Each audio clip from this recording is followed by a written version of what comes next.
Hello and welcome to another episode of Dafuq Did I Just Watch? This week we'll be recapping and reviewing the latest teen comedy / teen horror movie that brings us back to the dawn of the millennium. That's right, it's Y2K. Let's start things off with a synopsis to the film. Two high school nobodies decide to crash a New Year's Eve party on the fateful night of 1999, only in this film it's the alternate version where what if the machines had become self-aware, and what if all of our Y2K fears were real? And if you haven't seen Y2K and still would like to, make sure you pause now and come back later, as there may be several spoilers up ahead. That's right, this is your official Spoiler alert.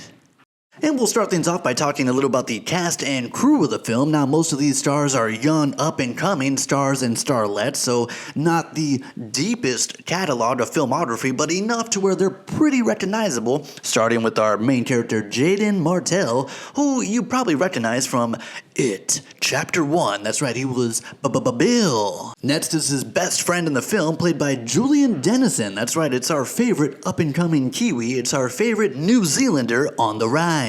Most notably from Deadpool 2. Not a ton of other filmography, but he brings the energy in this movie and steals essentially every scene that he's in. And last but not least, it's Rachel Zegler coming in as the final part of the trio of main characters, the / love interest of Jaeden Martell. Took me a minute to remember where I had seen Rachel Zegler from, and then finally it dawned on me, oh, it's the Hunger Games girl. The girl from the Hunger Games that just kept breaking into song. I kept waiting for her to just like suddenly, hey guys, wait. But what about the robots? And I was just waiting for her to break out into song, just like in Hunger Games. Y2K also features a couple very notable 90s stars that you might recognize. Alicia Silverstone, ever heard of her? As well as the lead singer of Limp Bizkit, Mr. Fred Durst himself, making a huge cameo. And finally, the writer and director of the film, also starring in the film. I mean, not necessarily starring, but you couldn't say it was like a cameo, like he's in the movie as a prominent character. It's also his directorial debut. It's Kyle Mooney, who is one of those guys, like, I'm gonna pop up a few, like, you know him, like, such small roles, you know him, hey, remember that face, you know that face. Always small roles, lots of writing credits, lots of voiceover credits. Great chemistry between most of the cast. Jaeden Martell, Julian Dennison, they have that real BFF vibe. You get that real super bad feeling, that Jonah Hill, Michael Cera, you know, it's like that BFF, the outcast, the two nerdy guys come together to form an unbreakable bond. It reads right away. Rachel Zegler, fine, she's okay, she's mostly just there, like she's mostly just kind of in the scene, just kind of standing there, mostly just in the picture. Is she doing a lot? No. Is she like supposed to be this ultimate hacker? Yes, but it never really translates on the screen. It's just like, oh, like that weird thing of her just like fake typing and then like, oh, okay, I guess that's hacking in the 90s. But the odd thing about Y2K is that for some reason, the first third of the movie, the first act of the movie, seems to be the strongest part of the film. You would think that a movie titled Y2K, a movie about the robo-apocalypse of the year 2000, would really kick off when the apocalypse starts, right? You would think that the first third is just building to, boom, the kickoff of the apocalypse, right? Unfortunately for this film, when the apocalypse goes down, so does the quality of the film, kind of. And from that point, the film just continues to trickle down, because when the robo-apocalypse starts, that's like when it's supposed to be peaking. Like the film is peaking at that moment, or it's supposed to be. It starts in the right direction. You have all these different robots murdering in different ways. There's a little Tamagotchi with like a drill. There's a VHS thing shooting VCR tapes at people. There's a mechanical bed throwing people around. That's interesting. It's interesting having variety of all these fun little robots murdering in fun different ways. What's not fun is what happens after. Is it apparently the robots just start blobbing together. So instead of having all these fun different machines that murder and kill in different ways, they just blob into one big robo-man who's just like Godzilla walking really slow the whole movie.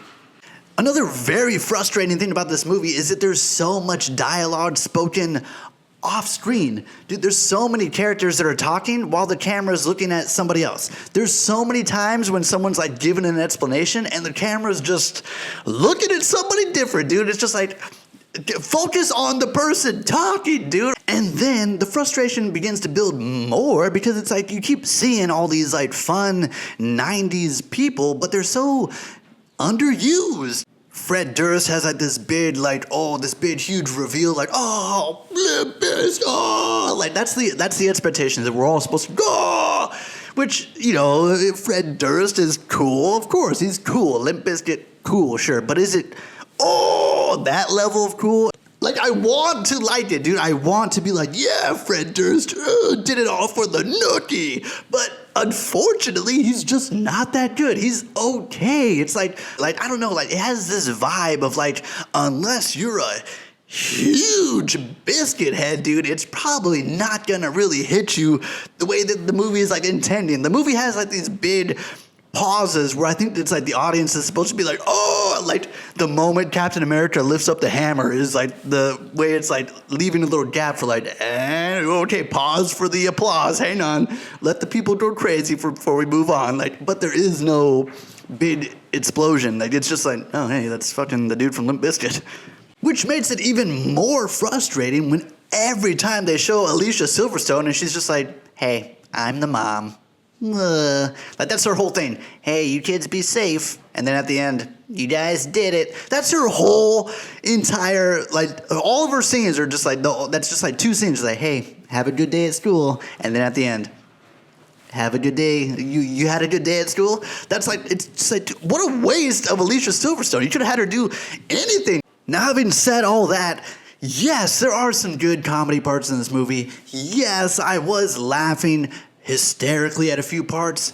Yes, are some of those jokes straight ripoffs from Sunny in Philadelphia? Yes, but does that make them like any less crazy funny? No, dude. Like, there are some solid comedy moments in this movie where I was really laughing. But does the good outweigh the bad? I mean, like, yes, there is good comedy scenes. There are funny jokes, but the pacing and just like the never feeling like the characters like each other. There's never a moment when you feel Rachel Zegler is into Jaeden Martell. Like, ever. Not once. The whole time, of course, he's in love with her, but never does that feeling feel reciprocated at all.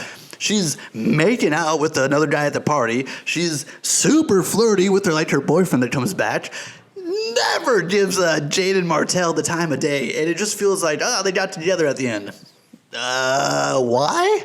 And so the scales just keep tipping, right? Yes, it's funny, but just the characters don't seem to be into each other, and like it's a waste of Alicia Silverstone, and this Robopocalypse isn't really that apocalypse, you know what I mean? Like, overall, it's close. Overall, it has this vibe of like, it wants to be super bad. It wants to be, this is the end. This is the end and Superbad together. Teenage coming-of-age party with the apocalypse. That's what it wants to be, but there's not that much apocalypse, and there's not that much teenage chemistry, so it's like you're taking away the two things you're trying to smash together. It just like, yes, there are small things in this movie that work, but overall, there's more that doesn't. And then I feel like I should have paid attention to the body count. I should have paid attention to how many people actually died, because I think, dude, like, on-screen deaths was like maybe less than 10. Like, it didn't feel that apocalyptic, you know what I mean?